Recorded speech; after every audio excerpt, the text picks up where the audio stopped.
Nah, Assalamualaikum warahmatullahi wabarakatuh. Sebelumnya saya ucapkan terima kasih kepada Pak dosen Gurnita selaku dosen mata kuliah Ilmu Alamiah Dasar yang telah memberikan kesempatan kepada kami untuk bisa mempresentasikan materi kali ini.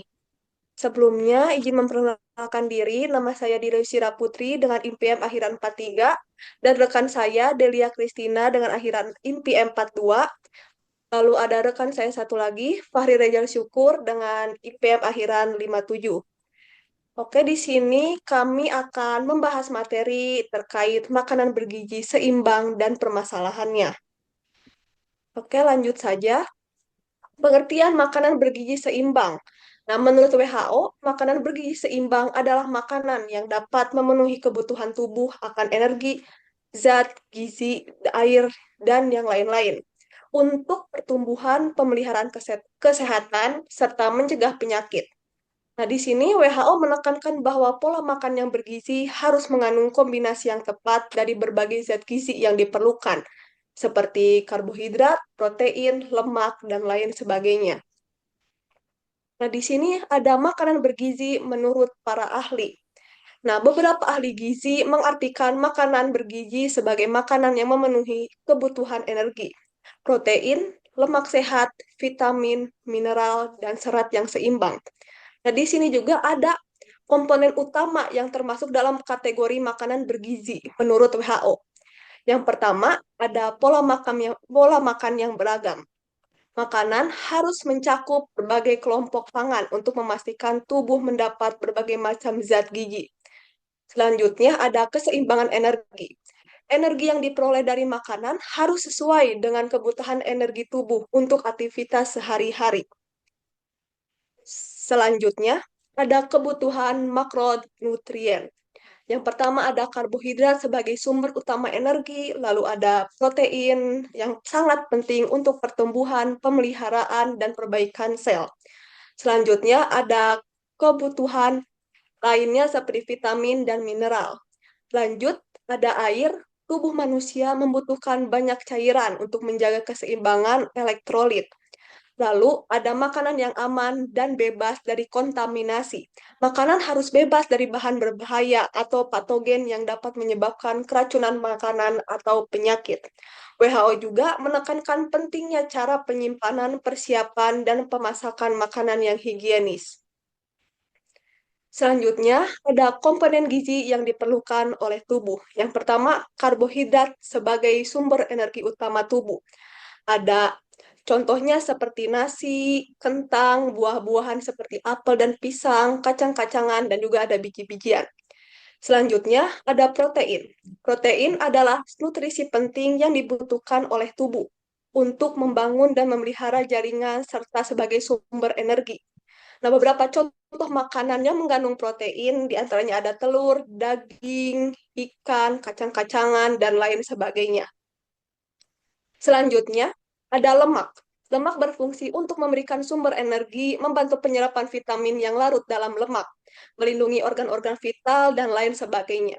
Adapun contoh makanan yang mengandung komponen lemak, diantaranya ada ikan seperti salmon atau sarden, lalu ada alpukat, kacang-kacangan seperti almond, lalu ada minyak zaitun, dan lain sebagainya. Selanjutnya, ada vitamin. Vitamin berperan dalam menjaga fungsi tubuh, seperti meningkatkan daya tahan tubuh, metabolisme, dan pemeliharaan kesehatan kulit. Nah, makanan yang kaya vitamin termasuk sayur-sayuran, buah-buahan, dan produk susu. Selanjutnya, ada mineral.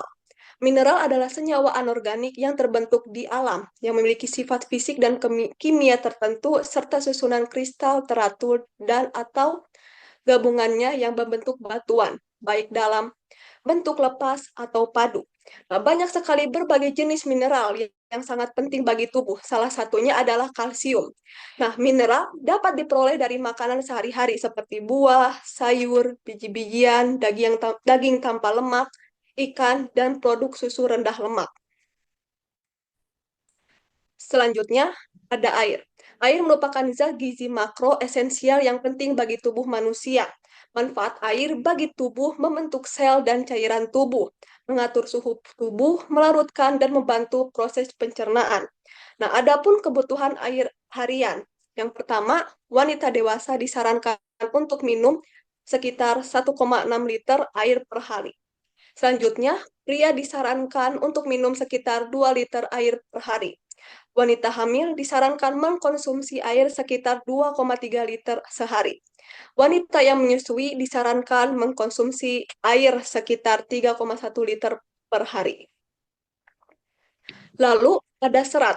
Serat adalah jenis karbohidrat yang tidak dapat dicerna tubuh manusia. Serat memiliki banyak manfaat bagi kesehatan, di antaranya membantu pencernaan, menurunkan risiko diabetes, dan penyakit jantung. Nah, adapun untuk memenuhi kebutuhan serat, bisa mengkonsumsi makanan seperti buah-buahan seperti jeruk, pir, apel, pisang, dan lain-lain. Bisa juga dengan biji-bijian seperti chia, flaxseed, dan kacang almond juga oat. Selanjutnya, di sini ada manfaat makanan bergizi bagi tubuh yang akan dilanjutkan oleh teman saya, Delia. Kepada Delia, dipersilahkan. Manfaat makanan bergizi bagi tubuh yang pertama meningkatkan energi. Makanan yang mengandung karbohidrat, protein, dan lemak sehat memberi tubuh energi yang dibutuhkan untuk aktivitas sehari-hari, mulai dari bekerja hingga berolahraga. Yang selanjutnya ada menjaga fungsi organ. Makanan bergizi mendukung kesehatan organ tubuh seperti jantung, hati, dan juga ginjal. Nutrisi seperti lemak sehat, vitamin, dan mineral juga berperan dalam menjaga organ-organ berfungsi dengan baik serta membantu detoksifikasi tubuh. Yang selanjutnya meningkatkan sistem imun. Konsumsi makanan kaya vitamin dan mineral seperti vitamin C, vitamin A, dan zinc dapat memperkuat sistem kekebalan tubuh, membantu tubuh melawan infeksi dan juga penyakit. Nah, selanjutnya memperbaiki jaringan dan juga sel. Protein dari makanan seperti daging, ikan, telur, dan kacang-kacangan membantu tubuh dalam memperbaiki dan membangun jaringan dan sel yang rusak. Ini penting untuk pertumbuhan dan juga pemulihan tubuh setelah cedera atau latihan fisik yang berat. Yang selanjutnya meningkatkan kesehatan mental. Nutrisi yang baik tidak hanya mendukung tubuh, tetapi juga otak. Makanan yang kaya asam lemak omega 3 seperti ikan berlemak, vitamin B, dan antioksidan dapat membantu meningkatkan fungsi otak, konsentrasi, dan mood, serta mencegah gangguan mental seperti depresi.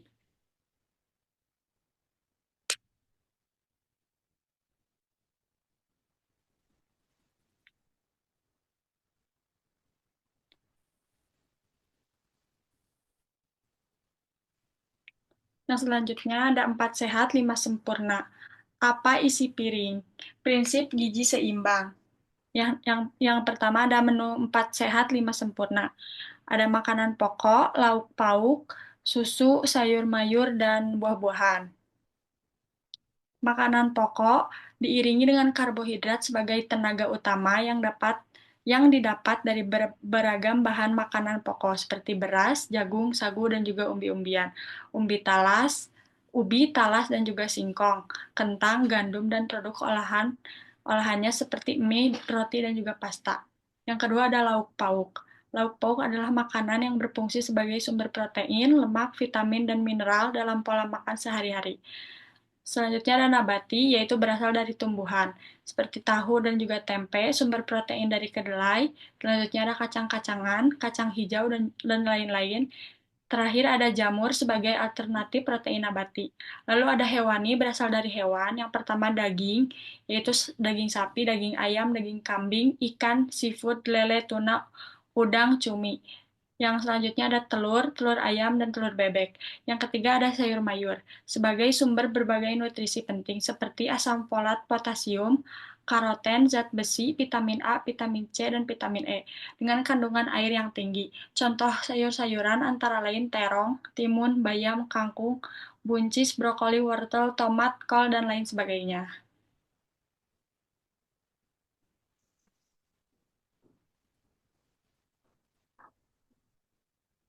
Nah, selanjutnya ada buah-buahan. Buah-buahan adalah bagian dari tumbuhan yang umumnya dapat dimakan, memiliki rasa manis atau asam, serta mengandung banyak vitamin, mineral, serat, dan antioksidan. Contohnya seperti pisang, melon, semangka, pepaya, belimbing, apel, jambu, air, dan lain sebagainya. Yang terakhir ada susu. Susu adalah cairan bernutrisi yang dihasilkan oleh mamalia seperti sapi, kambing, dan manusia. Susu mengandung berbagai zat gizi penting seperti protein dan kalsium. Berdasarkan pengolahannya ada susu segar, susu UHT, susu bubuk, dan susu kental manis. Susu sangat bermanfaat untuk menjaga kesehatan tulang dan juga gigi.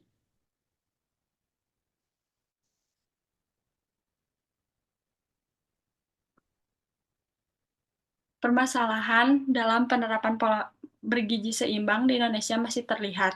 Masih banyak orang belum memahami pentingnya pola makan seimbang dan kandungan gizi dalam makanan. Konsumsi sayur dan buah di Indonesia masih di bawah standar WHO, 400 gram per hari. Pola makan yang tidak seimbang seperti terlalu banyak karbohidrat seperti nasi dan kurang protein, vitamin, serta mineral. Kebiasaan mengkonsumsi makanan tinggi, gula, garam, dan lemak yang meningkatkan resiko obesitas dan penyakit tidak menular. Lantas, apa sih solusinya?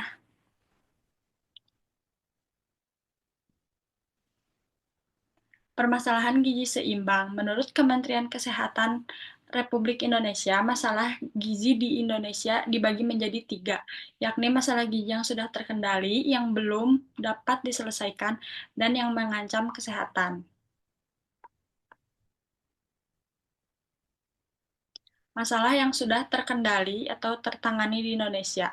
Kekurangan yodium, iodium, atau geksi. Yodium adalah unsur kimia dengan simbol 1 dan nomor atom 53. Yodium termasuk dalam kelompok halogen dan merupakan mineral esensial yang dibutuhkan oleh tubuh, terutama untuk produksi hormon tiroid. Hormon ini berperan dalam mengatur metabolisme, pertumbuhan, dan perkembangan otak. Dalam kehidupan sehari-hari, yodium sering ditemukan dalam garam beriodium, makanan laut, susu, dan juga telur.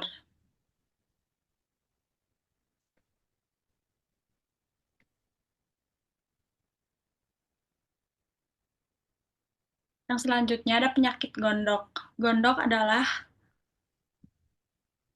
Gondok adalah kondisi di mana kelenjar tiroid membesar akibat kekurangan yodium.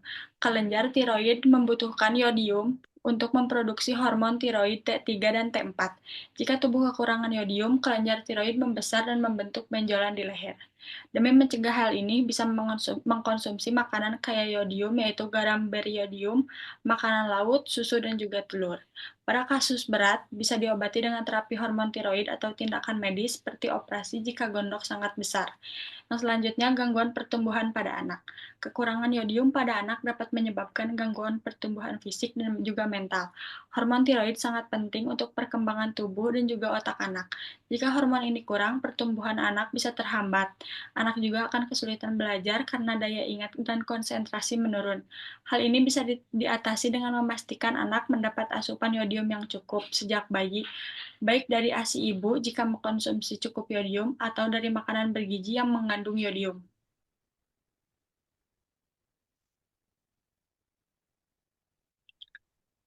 Masalah yang sudah terkendali atau tertangani di Indonesia, yaitu anemia. Anemia adalah kondisi tidak memiliki cukup sel darah merah yang sehat untuk membawa oksigen. Ini paling banyak ditemukan pada ibu hamil dengan gejala berupa rasa lelah, pucat, detak jantung tidak teratur, dan pusing. Menurut data Kemenkes Republik Indonesia tahun 2019, ada sekitar 48,9% ibu hamil mengalami anemia. Studi menunjukkan bahwa ibu hamil yang anemia memiliki resiko meninggal dalam proses persalinan hingga 3,6 kali lebih besar akibat pendarahan dan/atau sepsis. Untuk mencegah anemia, ibu hamil dianjurkan untuk meminum paling sedikit 90 pil zat besi selama kehamilan. Materi selanjutnya akan dilanjutkan oleh rekan saya Fahril.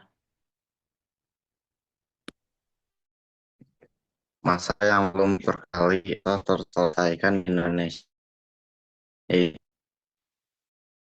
seperti gagal tumbuh pada anak akibat kekurangan gizi kronis dalam jangka waktu lama, terutama dalam 1000 hari pertama kehidupan sejak kehamilan hingga anak berusia 2 tahun. Stunting ditandai dengan demam tinggi badan anak yang lebih pendek dari standar usianya. Penyebab stunting bisa disebabkan oleh asupan gizi yang buruk sejak dalam kandungan dan setelah lahir, juga kurangnya asupan jodium, zat besi, protein yang berperan penting dalam pertumbuhan.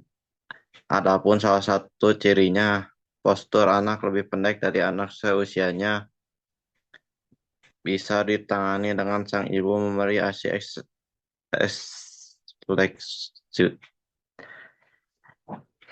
dan gizi seimbang pada balita perlu menjadi perhatian khusus agar anak tidak tumbuh baik atau stunting.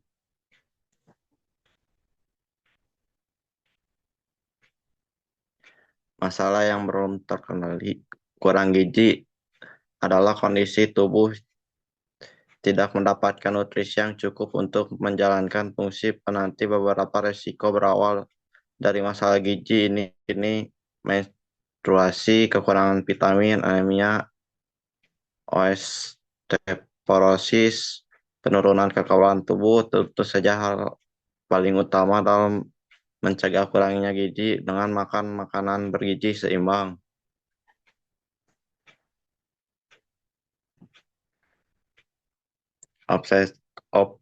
Obesitas adalah kondisi kelebihan berat badan yang berlebihan dan tidak sehat akibat penumpukan lemak dalam tubuh. Obesitas terjadi ketika asupan kalori yang dikonsumsi lebih banyak dibandingkan yang digunakan oleh tubuh. Penyebab obesitas diantaranya ada konsumsi kalori berlebihan, terutama dari makanan tinggi tinggi lemak, gula, karbohidrat sederhana, kurangnya aktivitas fisik, faktor genetik, tidak seimbang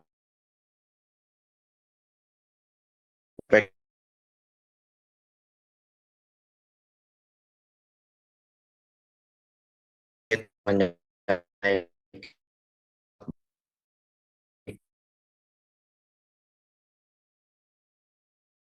mengancam penyakit seperti jantung dan stroke. Hal ini bisa dimulai dengan makan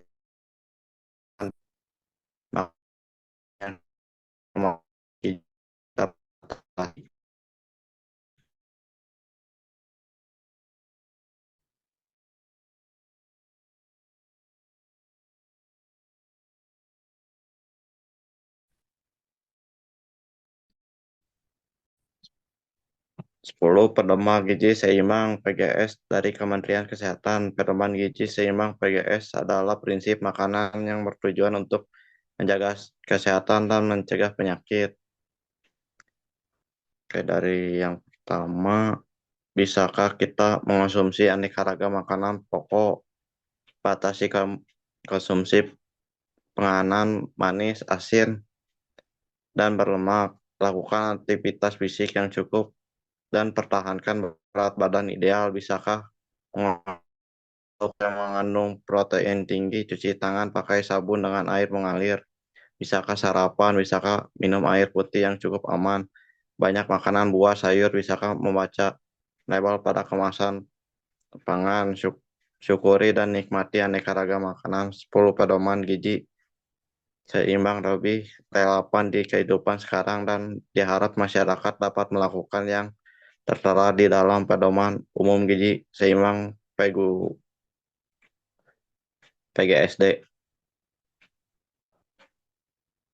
Apakah ada sesi pertanyaan? Oke, terima kasih kepada Fahril dan Delia. Mungkin cukup sekian saja presentasi dari kami untuk kalian semua yang menonton, dan sepertinya ingin ada yang ditanyakan, bisa ditanyakan di sesi diskusi mungkin yang akan disediakan oleh Pak dosen Gurnita. Sebelumnya, sekian dari kelompok kami. Mohon maaf apabila banyak kesalahan. Wassalamualaikum warahmatullahi wabarakatuh.